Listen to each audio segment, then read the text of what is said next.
Hey, this is Mark, and this is episode 1 of the Why Are We Still Doing This podcast. This is the part of the show where I say, so I've been wanting to do a podcast for a long time, right? Sure. Since I'm not able to do the amount of stand-up I used to do before kids, I figure this is the next best thing, and 1,000 times easier. If you didn't know, stand-up comedy is hard. I don't think people have any clue the amount of work that goes into stand-up comedy. It's hard. It's brutal. Comedians sometimes work on jokes for years. But it's the greatest feeling in the world when you can make a room full of people fall over laughing. And I think there's a misconception as to what stand-up comedy is for a lot of people, especially for young people today. People in their late teens, early 20s. And part of me feels that social media has ruined what was traditionally known as stand-up comedy. With social media, there's a lot of these short, bite-sized clips of comedians on stage doing crowd work and back and forth with the audience. And I get a lot of that in my social media feeds. And I think there's a misconception that stand-up comedy requires participation from the audience, like it's this big party. I do think stand-up comedy is more like a dialogue than a monologue, if that makes sense. Like, you want the audience to react to what you're saying by laughing and applauding, but you don't want them to take over your show and send you down a muddy dirt road you hadn't planned to go during your set. And you see that in comedians today, like Matt Rife, where every single clip of his I've seen is him going back and forth with someone. People are shouting out things in the audience, and it sounds like a party. People are bringing him gifts. So to the young people today, that's their baseline for stand-up comedy. I don't really do crowd work, ever. I never did. I like to do my thing and get off. I love the process of writing a joke and having to go back and forth and deciphering which is the best word to make this joke kill. Sometimes it's just that one word that makes or breaks it.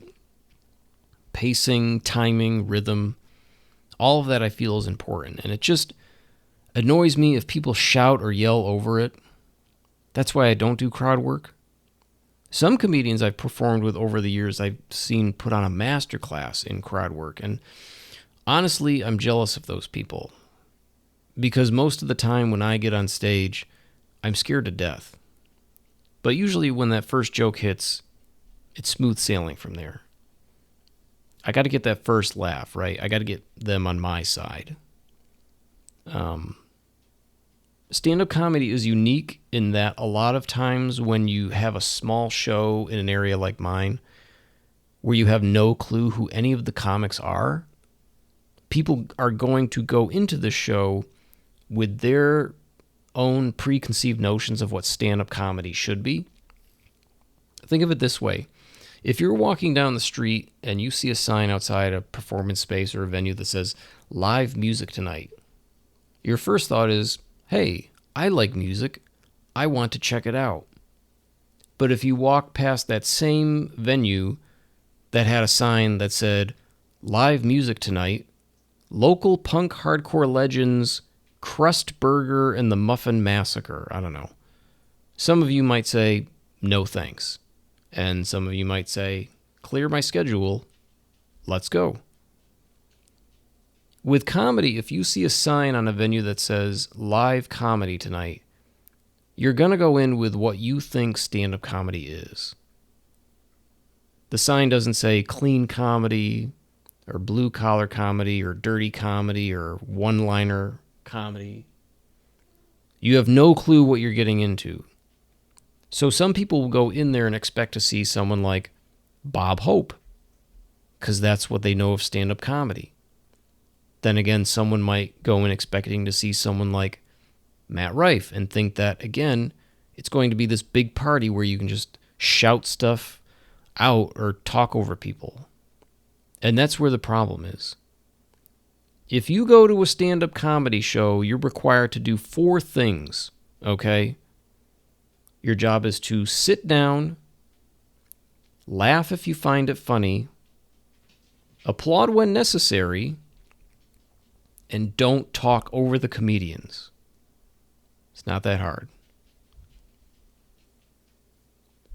And it took me years to realize that you're not going to please everyone in stand-up or in life. And my approach for a hot minute in stand-up, more of my thought process was like I was treating my stand-up comedy like going to Applebee's. Something for everyone, right? But then I realized I'm pleasing no one. Don't worry about the 10 people out of 200 who didn't laugh at all the entire show. I have this recurring dream where I'm on stage doing stand-up and I can't recall any of my material and I'm just up there playing to dead silence. And I'm just sitting there going, yeah, so it's crazy, right? Literally talking about nothing, stalling for time until something recalls in my head. And I have a similar dream where I'm on stage with my band and I look down from my drum set at the set list and I've never seen any of the songs we're about to play. It's absolutely terrifying. Anyway, we're going to be talking about pretty much anything and everything on this podcast, all the way through the way I see things and essentially how my brain is programmed, which can be sometimes exhausting. A lot of how I look at things, I've often found myself saying, why are we still doing this? Why? Why is this person doing this? Why are they still doing that? Having parents and family members who still go to a brick and mortar Verizon store to pay their cell phone bill. Why are they still doing that? Why are they still writing checks? Anytime my mom buys something from my son's school fundraiser, something like that, and she wants to give me money, she'll say, well, I don't have any cash, but I'll write you a check. And I say, no, please, just give me the money whenever you have it. Giving me a check is basically giving me an errand to run. I now have to go to the bank, deposit it. My wife and I have checks that we rarely use. Every now and again, our town will want a check for something because our town is still stuck in 1994 sometimes with stuff like that. And I talked to some friends around the country who don't have checks at all, and they look at me like using a check is about as relevant as pounding a note into a stone tablet. My parents do not use Venmo. So if my mom wants to give my sister, who lives in another state, money for something, like a trip they're taking together, my mom will write me a check. I'll deposit said check. Then I'll Venmo my sister that amount I deposited. Why are we still doing this? We're also going to talk about our childhood, growing up in the 80s and 90s, toxic relationships, parenting, life, and other things that have all crafted the anxiety we have today. And maybe, just maybe, we might have some guests from time to time. Something I was thinking about recently, pro wrestling. Why are we still doing pro wrestling? One of my favorite managers and wrestling personalities, Jim Cornette, once said, why are we still doing this? I love pro wrestling. I was a kid during the golden age of wrestling, a teenager during the Attitude Era. I don't watch Monday Night Raw on a regular basis, but when a small independent organization comes to town, I'm totally down to take my kids. But sometimes I look at pro wrestling and I think, why are we still doing this? We know how this works. The secret's out. You know, the curtain has been pulled back. I have a ton of respect for people that repeatedly abuse their bodies for our entertainment. But for me, with everything being so out in the open and the backstage aspects of things seemingly more important to people than what happens on camera, it's really hard to get emotionally invested sometimes. Like, it's hard to suspend your disbelief, which for me usually isn't too hard because I love theme parks. I love going to Disney World, and I'm usually able to suspend my disbelief in that environment. Like, hey, look at that cute little balcony in the Mexico Pavilion at Epcot. I'd love to explore up there, knowing full well there's nothing behind that door but a backstage area, right? But with wrestling, it's gotten harder and harder over the years. And part of that was I got way too into the behind the scenes and started paying attention to that aspect more than, again, what was on the TV in front of me.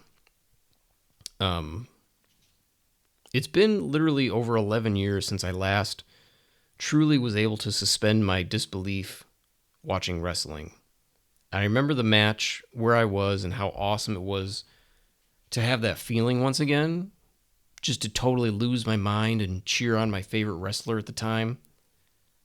Just get lost in that, like a daydream.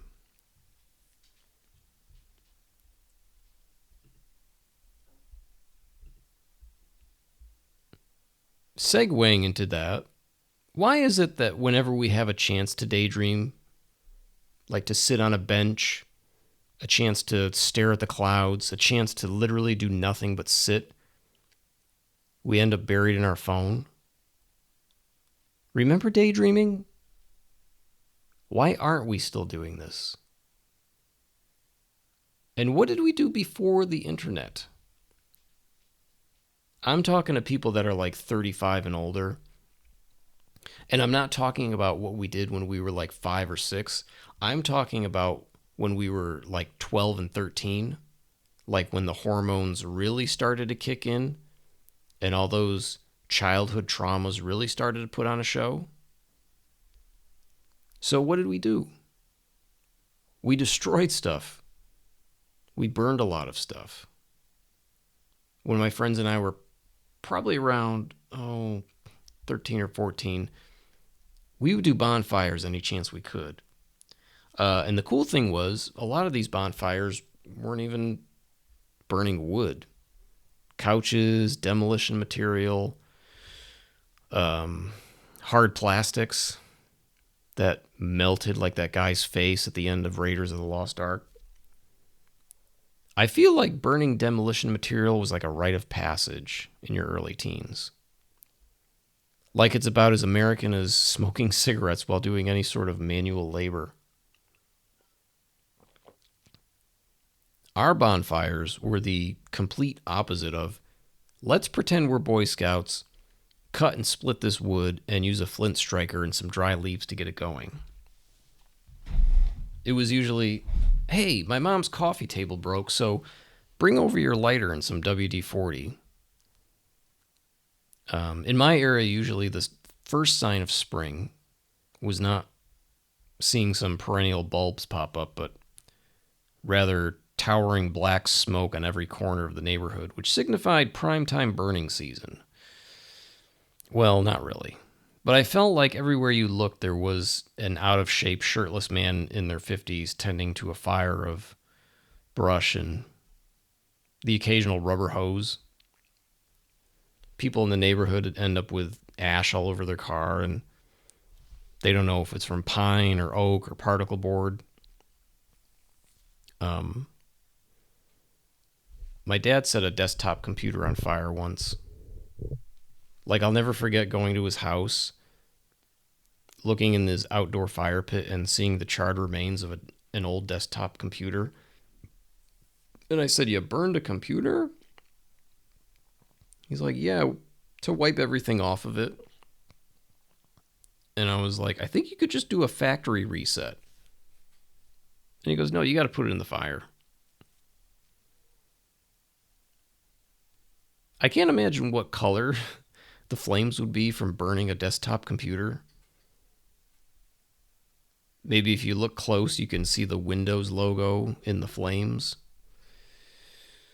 Anyway, and what would that smell like? I have a neighbor who I swear burns his garbage in the wood stove in his garage. He's the nicest guy in the world, but I've never seen garbage come out of the house. Never seen a rollaway in front of his house. Never seen it in the back of his truck on the way to the dump. But every now and again, I'll walk outside and it will immediately punch me in the face and I'll say, yep, burning trash again. And I'll look over at his chimney and it kind of looks like when the great and powerful Oz appears. And there's that weird red, greenish smoke. That's what's coming out of his chimney. When I was probably 13, my friends and I lit an entire couch on fire. And I had to call a friend recently and ask, did we really do that? Because I seriously couldn't remember if it was true or a dream. It was an old couch that I remember my dad wanted to get rid of, but didn't want to take it to the dump. And I don't know if couches back in the 80s had more bad chemicals in them than couches today. I'm guessing more because they already had to absorb all the cigarette smoke. I think this one we burned may or may not have been one of those infamous sleeper sofas of the 80s. The ones with the bar in the middle that felt like it was made of titanium. They also weighed 9,000 pounds, which in burning it probably made it possible to then sell the frame for scrap metal. In my house, that was basically where you slept when you had the stomach bug. If you were puking, you slept on the pull-out sofa in case you needed to wake up and use the bathroom. We only had one bathroom in the house at that time, so anyway, he moved it out into the backyard, and the next sleepover, he told my friends that we could set it on fire. I remember it was the middle of January, and there was snow everywhere, so there was virtually no chance of a forest fire. But I remember years later, like last year, having to call a friend to ask about it, and he was like, oh yeah, lit an entire couch on fire. And I was thinking, Jesus, I hope we just weren't sitting there huffing in all those fumes. But that was the plus side to living on a mountain with few neighbors like I did as a kid. So. One of the dumbest things my friends and I did when we were kids, I'm going to tell you about that. There was probably 5 of us enjoying a never-ending summer day, walking around town, playing video games.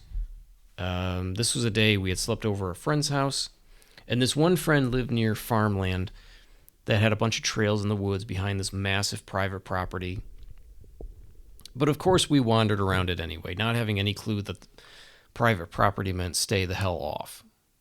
Right? Somehow we managed to sneak a few beers and bring them out into the woods. And as we wandered back toward my friend's house, we came to a massive clearing that we hadn't ever stumbled upon before. We discovered a backhoe that we sat in and tried to get started but couldn't. I don't know if backhoes have keys or we just didn't know how to turn it on. Regardless, we were pretty lucky that it didn't turn on because that would have been disastrous. We also stumbled upon this giant pile of like garbage and scrap metal, a couple of old television sets, random junk. We ended up bashing in this old CRT television. Again, probably not the greatest thing to breathe in. And next to this pile of trash, which stood probably 6 to 7 feet tall, was a giant stack of wood pallets. And of course, someone had a lighter, and we all thought, let's just set this tower ablaze. Not once did it come across our minds that we were A, on private property, B, this could have started a horrific forest fire, or C, the fact that this was essentially, I don't know, arson. I don't know how, but we got this thing lit in no time. And my guess is that there was someone who just had a can of our favorite fire accelerant, WD-40, in their back pocket.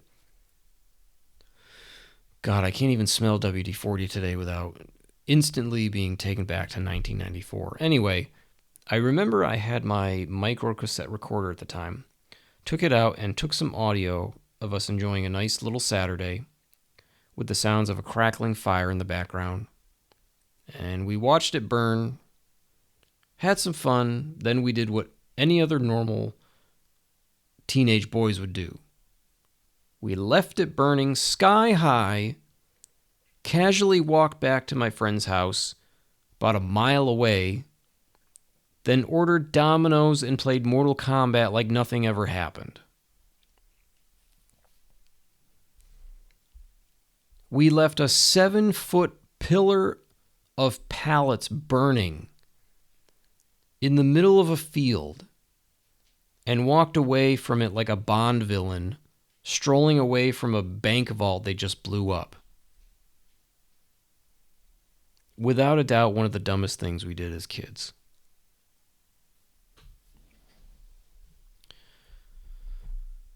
Another favorite pastime my friends and I did years ago, that is much more difficult to do today, was to make prank phone calls.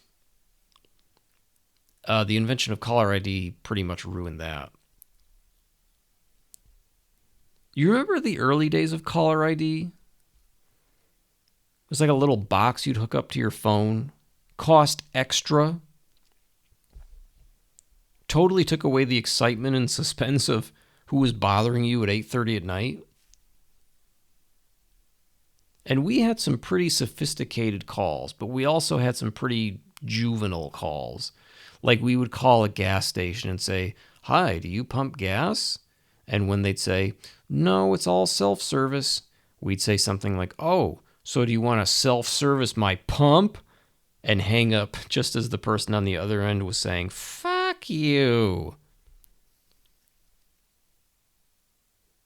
One of the more sophisticated calls we would do, and I thought this was super genius at the time, was between 1994 to 1995, was to call people, just generate a random number in our head, pretend we were the local video rental store, and tell people they had overdue rentals. This one really confused so many people. And we went all in on these calls, too. Like, one of us would actually make the call. Then we would have two friends talking in the background and ask questions, so that it would sound like we were calling from a real video rental store. God, it was so stupid when I think about it. Like, you'd have one person on the phone while the other two people stood 3 feet away going, "Excuse me, do you have a Weekend at Bernie's too?" And the other person would say, "Oh, I'm not sure, let me check." Boy, we really fooled them. It was really funny when people would get confused, though. Like, what? What are you talking about? I never rented a movie. And we'd say, "Well, Mrs. Crumplebuns, it says here on our computer you've got Look Who's Talking 2 out for 3 weeks now, and that's about a $150 fine, ma'am." There was this one time where we got someone who was actually like, "No, I brought it back." And we were like, "Oh, what do we say now?" And we recovered and we were like, "Oh, yeah, the computer says you still have it." And the woman was like, "No, I got that Sister Act 2 and I brought it back." And again, this was back when there was no caller ID, maybe in the early stages, but we called this one woman and we were like, "Is Rosemary there?" And without hesitation, her husband was like, "Yup, hold on." There was so much more willingness to take a phone call back then, right? And we could hear him say, "Rosie, you're wanted on the phone. Who is it?" "I don't know." And this was a call at like 7:30 at night. Like Blockbuster is calling you at 7:30 at night. Nowadays, you get a call at 7:30 at night from anyone outside your contacts, and you're like, I'm not picking that up. We did this pretty much at every sleepover. Which, sleepovers, God, I wish the internet was around when we had sleepovers, because we would be millionaires right now if we made YouTube videos that showcase the chaos that ensued. Good God. Our sleepovers between the ages of like 12 to 15 had all the basic ingredients of a teenage boy's sleepover. We played a shitload of video games, played what was essentially a game of tackle basketball with one of those foam balls and hoops you'd put on your closet door, walked around town late at night, looked at a dirty magazine together. Think about that. That is probably the only time in your life you'd ever get together with a group of friends to look at adult content. Like, if you called 3 or 4 of your best friends now, in your 30s or 40s or whatever, and was like, yeah, so I got this new Penthouse box set. You guys want to come over, order a pizza, and watch it? No. The last time I did anything like that, my friend and I were 18, and we drove to the mall to each buy a copy of Playboy that featured Sable from WWE, which was then WWF. And I vividly remember sitting in his car looking through it before we drove home. Like, kind of weird when I think about it. Anyway, so back to sleepovers. The highlight of sleepovers were the impromptu wrestling matches, which meant the entire house smelled like dirty socks, sweat, and that dirty kid smell, which I always equated to smelling like fake maple syrup mixed in with dirt. That was a legit smell for me at one time when I was a kid. Like, I'll never forget this one kid who would get on the school bus every day, walk past me, and it was just this dirty, smelly odor that all I could think of was a pile of dirt mixed with log cabin syrup. In reality, it was most likely a mixture of mildew, cigarette smoke, and just general lack of bathing. The things we did to each other when the first of us fell asleep at a sleepover were atrocious. It was like being in one of the Nightmare on Elm Street movies. Like, you try and stay awake for the longest time possible, because if you didn't, you'd be attacked in some form at like 2:30 in the morning. I remember falling asleep on the couch one time at a sleepover. And when you fall asleep first at a teenage sleepover, the first thing you hear when you wake up like 30 minutes later is laughter. Because everyone is laughing at you, and you don't know why. You just know that they did something to you. You already are in a complete state of confusion. You're uncomfortable. Someone most likely just farted in your face. But you wake up and everyone is laughing at you. And your first emotion is anger. You're angry at your friends. In this moment, you hate every single one of them. You're angry at yourself for falling asleep and not taking proper precautions, like maybe drinking another can or two of Mountain Dew to keep the caffeine flowing. This one time I remember waking up on my friend's couch after falling asleep early. The TV was still on. I could hear the sounds of Mortal Kombat blasting through the speakers. The smell of Burger King farts just filled the room. I had a hard time opening my eyes and fully seeing what was going on. My eyelids felt crusty and slow to open. like peeling an old sticker off the back of a car. Maybe I was developing pink eye? Nope.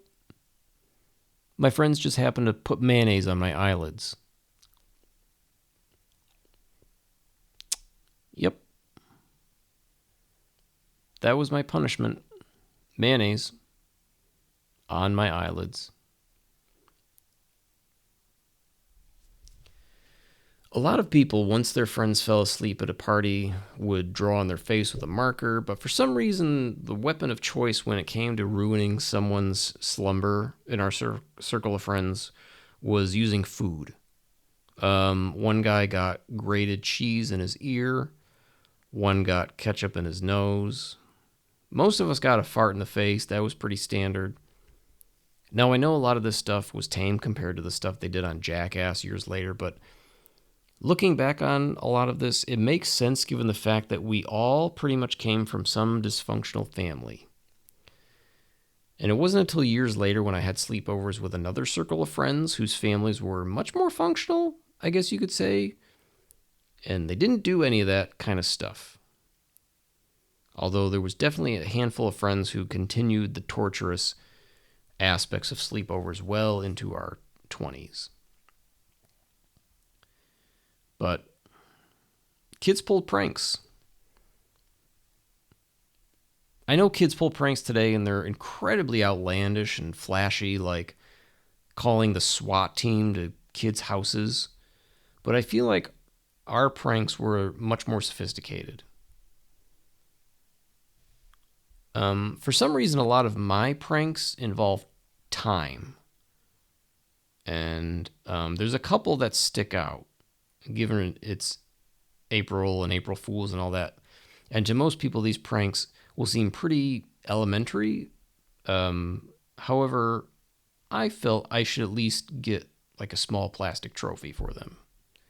You know, like the kind every kid on a youth soccer team gets, no matter how many games they lose. But so these two that I'm thinking of happened when I was in college.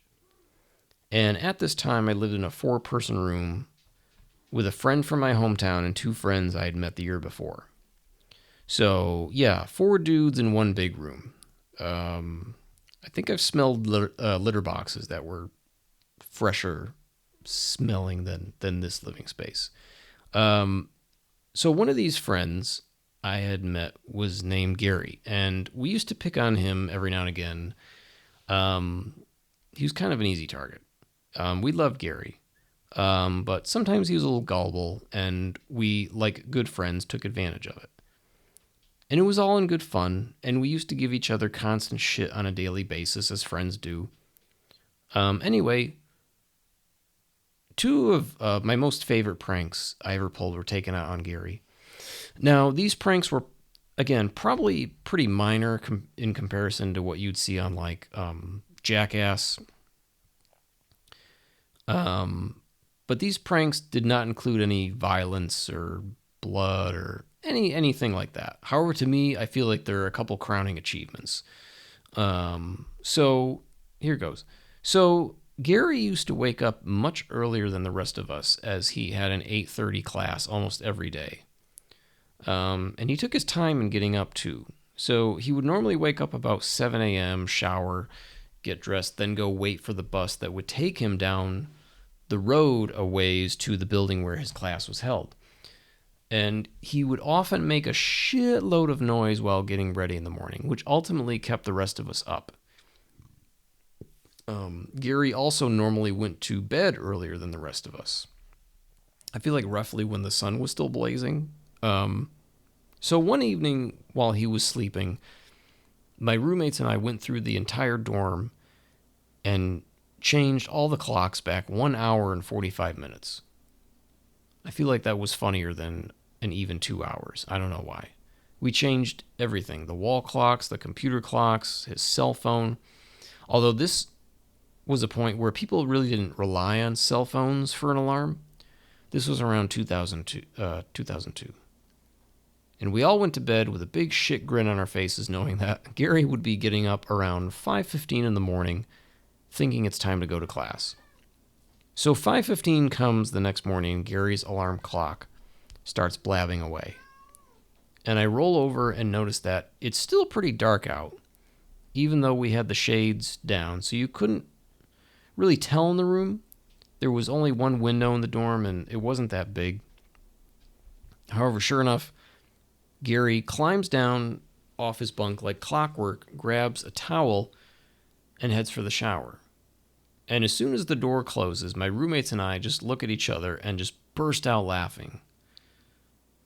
And we're all thinking, like, did he really buy it?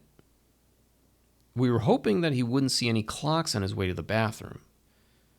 But 15 minutes later, he comes walking back in with his towel around his waist and starts to get dressed. And as we pretended we were asleep, we watched him walk around the room, and we were surprised. Not once did he look at how dark it was outside or check another clock to see if it was correct. So finally he's dressed, and at this point, it's about 6:15. He puts on his shoes, throws up his hood on his hoodie, and walks out the door with his backpack ready to catch the bus. And as soon as the door closed, we all lost it, knowing that he was going to be waiting for a bus that won't come for another hour. Just tears streaming down all our faces. We were laughing so hard. My stomach hurt. It's one of those, like, good laughs.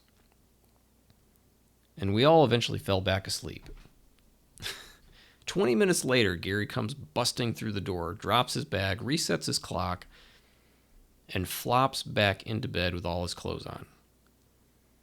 And later that day, we said, "Hey, Gary, you were up early today."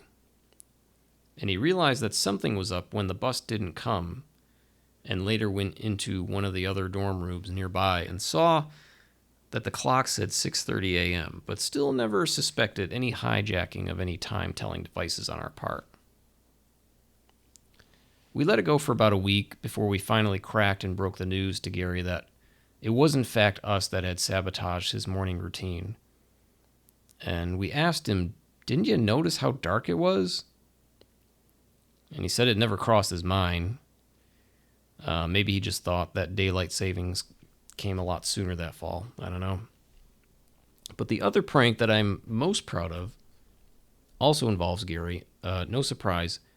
And again, his alarm clock. Gary had the most annoying alarm clock. It was one of those ones that would gradually get louder if you didn't shut it off. Whoever invented these clocks is both a genius and quite the asshole. So one night while Gary was in the shower, I took my micro cassette tape recorder and recorded the noise of his alarm clock. And I recorded that for about 2 minutes, as I figured that would be enough time for the prank that I was constructing. So the next morning, the alarm went off on my cell phone very quietly to purposefully wake me up 2 minutes before Gary's alarm went off. I got out of bed and shut off the alarm on his clock so that it would not go off 2 minutes from then. Then I placed my cassette recorder directly next to his alarm clock, hit play, then ran back onto my bunk and pretended to be asleep. So the tape starts playing, and Gary hears what he knows to be his alarm sounding, only it is not coming from his alarm clock. Now keep in mind it was also very dark in the room, and he was not able to see the recorder I had placed by his clock. So Gary rolls over and tries to shut off his alarm, but it doesn't work.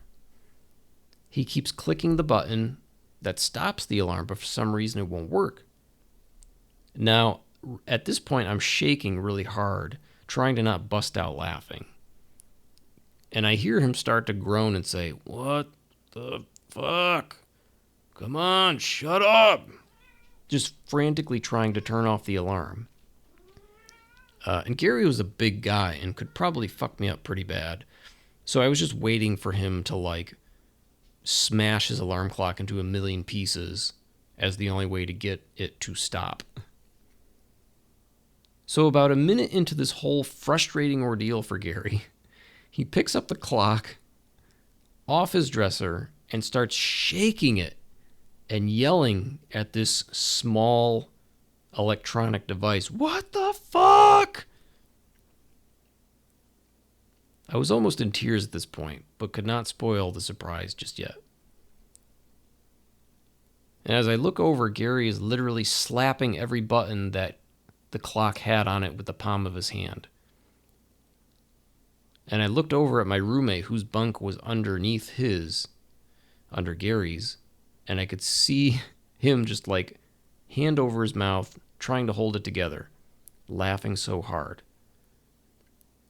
Piece of shit! Gary yells. He's literally screaming at the top of his lungs at this point. Finally, our fun had to run out, as I didn't expect Gary to take this long to figure out that it was my tape recorder making the alarm sound and not the actual clock. As I mentioned before, I only taped about 2 minutes worth of alarm noise, and those 2 minutes had eventually passed, and suddenly the sound of drums were heard, because I had taped over part of me playing with my band from an earlier time. Again, once our cover was blown, we lost it, and we were rolling around laughing hysterically. Gary turned on the lights, and we had explained to him what we had done. Needless to say, he was pissed, but also laughed himself. And I think he thought it was a pretty ingenious prank, too. But for me, it was one of the most ingenious things I had done with regards to pranks.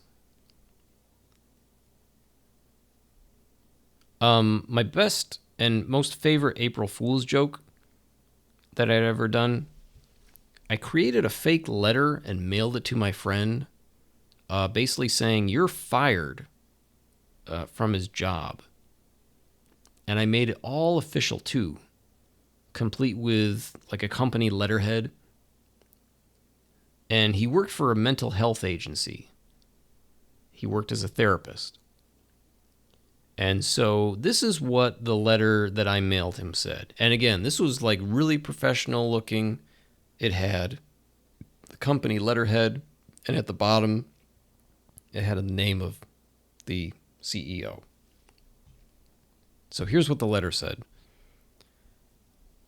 At Mental Health Agency, our number one priority for our employees is to provide a comfortable work environment where each employee can perform his or her duties to the best of their ability. We recently encountered many issues with plumbing in the areas of the restrooms in our main office building. Part of this issue was a consistent buildup of toilet paper in the pipes. This frequent, aggressive buildup ultimately led to a burst costing the agency over $10,000. Upon further inspection, samples of human feces taken from these buildups were examined by an outside independent laboratory. The laboratory tests concluded these fecal samples matched your DNA. As an agency assisting thousands in mastering self-discipline and self-control, we cannot continue to partner with those who are unable to use appropriate amounts of toilet paper. This letter confirms your employment with Mental Health Agency This letter confirms your employment with Mental Health Agency ends immediately. You will also be contacted by our lawyer as we are pursuing legal action. So that was it. And for the signature, I made up a fake name. Well, it wasn't exactly made up, but a name taken from the show Seinfeld, when Jerry and George are trying to come up with a fake name for someone they are pretending to meet. And the name was Bert Harbinson. Not Art Vandelay. Bert Harbinson was the first name that they came up. Totally sounds made up, even without the Seinfeld reference. I also put a phone number to make it even more authentic. And the phone number that I put was my office phone at my job at the time. A couple days went by after I mailed this letter, and I was sitting at my desk at work and the phone rang. I looked at the caller ID and my friend's name popped up. And I wasn't thinking clearly and probably should have disguised my voice or had some follow-up to the prank, but I thought it was time to let my friend know what the deal was. So I grabbed the receiver and I said, "This is Mark." There's a long pause followed by, "You asshole!" He fell for it. He genuinely fell for it. I thought, what a world of confusion my friend was in that day receiving that letter, that colorful letter. And he told me the question of, how did they get my DNA? Crossed his mind. Not only that, but he thought, who the fuck is Bert Harbinson? So, this is my cat. I don't know if you can hear her. So this friend of mine, we've been friends for a long time, and we've been friends since elementary school. And I think about the core group of friends that I had during that time in elementary school and middle school and through high school. Somehow we all had similar home lives, and we found each other in some weird way. We were really poor at communicating with each other. This is the sleepover crew I'm kind of referencing. And it wasn't healthy a lot of the time. But we laughed a lot, and we all had the same sense of humor. And I think that's pretty much how people connect, is through their sense of humor. My best friends and I share the same sense of humor, without a doubt. Think about the closest friends you have. And if you're lucky, it's the people you can go without seeing for a year, and you pick back up right where you left off. And you immediately greet each other in a completely not normal way. Like there's a dig, or there's some sort of mom joke within the first 30 seconds. Being someone who has done stand-up comedy over the years, I am naturally drawn to people who have bizarre senses of humor. I have a text thread with 3 friends I've had since high school, and our lives would all be over if that thread was made public. No question. We literally cover every topic in the history of the universe in this thread. It's fascinating. It's comical, but it's a vault. This thread has been through family deaths, divorces, countless other life events. And if that thread ever got out, I'd equate that scenario to the scene in the first Ghostbusters movie where Walter Peck forces them to shut off the containment unit. Then every single ghost they catch, or they've caught, is let loose in the city and just wreaks havoc. Every horrible joke or cruel thing said in that thread would be let loose onto society and wreak havoc. Lives would be over. None of us could ever run for office. And what happens when you actually want to run for office these days? I mean, like 40 years ago, there wasn't a way for the world to track every single bad mistake you made. I can imagine if you're young and wanting to go into politics in 2025, your first line of business is for 1 year before you actually make that jump, you probably have to do damage control.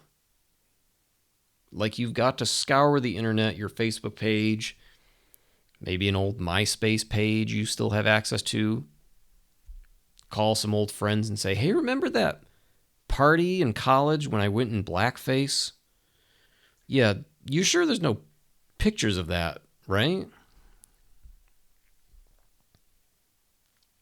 My best friends are the ones I've known since elementary and high school.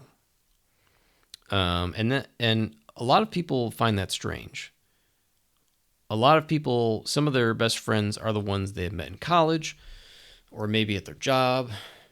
But I think part of the reason why the vast majority of my friends are from that time in my life is the years of experiences that we've shared together, along with that sense of humor.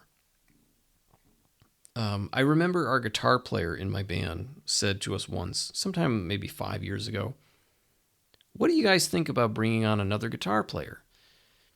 And the first thing I said was, "I'm too old to make new friends." And the reason I said that is I don't have enough time for the people that I really want to see. Most of my best friends don't live in the area. The ones that are still around, I barely get to see. Sometimes the thought of, quote, making new friends sounds exhausting to me. And don't get me wrong, I've met some wonderful people through stuff like my kids' sports, and we socialize at various events for them. But I'm talking about like real friendship where you're texting each other stupid memes on a regular basis or playing in a band together and you're working towards something. You know, this sounds like a lot like a Seinfeld plot. I feel like when Jerry doesn't want to help Keith Hernandez move because he feels their friendship isn't, quote, there yet. For me, making new friends now in my 40s, it's either got to be, hey, you love Disney World as much as I do? Then let's talk about it for 6 hours. Like full on 1,000% similar interest to make a new friend. Like something easy. Like someone I can go call and go golfing on a regular basis with, you know. I'm thinking of that Seinfeld quote, "Why would anyone want a friend?" Seinfeld said in an interview not too long ago about how hard it is for his brain to work sometimes in casual conversations with people in public. He said something like, when someone says to me, "Boy, how about this weather we're having?" I have to work really friggin' hard to come up with a response to that. And that right there I instantly related to. It's like if someone does say, "Well, I think it's going to rain tomorrow." What do I say to that? Yep. I can't contribute to that. There's nothing I can contribute to that surface level conversation. Like I literally have nothing to say, but my brain feels like it has to contribute to that because I can't not say anything. But if you came to me and said, "When was the last time you remember going to a restaurant that had a smoking section?" Now you've got my attention. Now you've given me something my brain can contribute to. Let's talk about how ridiculous smoking sections were in the 80s. Something really obscure like that, right? But really, though, that invisible barrier that somehow blocked smoke from like a table 3 feet away. I'm pretty much able to talk to anyone, but sometimes my brain has to work a lot harder in some of those casual conversations, the surface level stuff.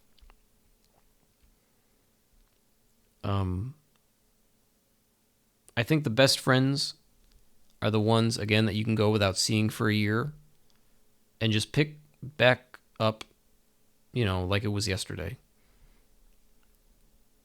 And when that happens with my friends and I, we both know to not talk about work. I don't give a shit about your work. Like, I love my job. I really enjoy what I do. But I don't care about your job. My friends and I do not talk about work. Don't talk to me about finances either. Don't talk to me about all that everyday shit. My closest friends and I have a good understanding of that. Talk to me about a place you took your kids. Tell me about the first time they sat on Santa's lap and screamed at the top of their lungs. Tell me about the best pizza you've ever had. Tell me a funny story about how you tripped going down your stairs and in doing so you shit your pants. And my best friends all share that same mentality. I don't want to hear about work or money. I don't care. Okay? Give me something I can use. Which I think is a line from Ghostbusters, right? My friends were kind of split down the middle in terms of how we did in high school. I had some friends who were honor students and some who were complete dumbasses. I was a horrible student in high school. My class rank was something like 78 out of, 78 out of 95. Remember how important that was back then? Remember how important some of the really not important stuff was back then? I remember being not surprised, but also a little surprised at the same time at how low my class rank was. And I think how much of a modern miracle it is at how far I came with my education, given how poorly I did in high school. But I did. I worked my ass off and was probably one of the handful of kids in my class to end up with a master's degree. High school was one of the best times of my life, but also one very small part of my life that I think kids need to realize will not necessarily define who you become later in life. Okay? I may not have done so great in high school, but I've done pretty good in life.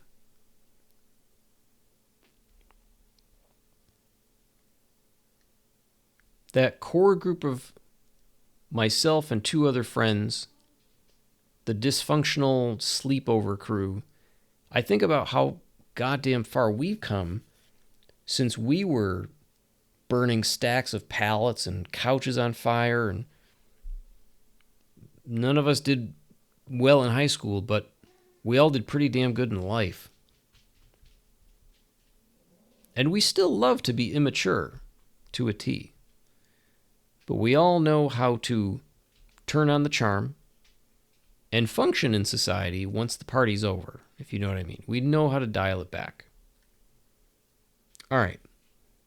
So anyway, I'm going to wrap up this first episode. So thank you for coming along on this ride with me, and I hope that you'll join me in the next episode. If you want to write to me, you can do so at whyarewestilldoingthispodcast@gmail.com. Why are we still doing this podcast at gmail.com?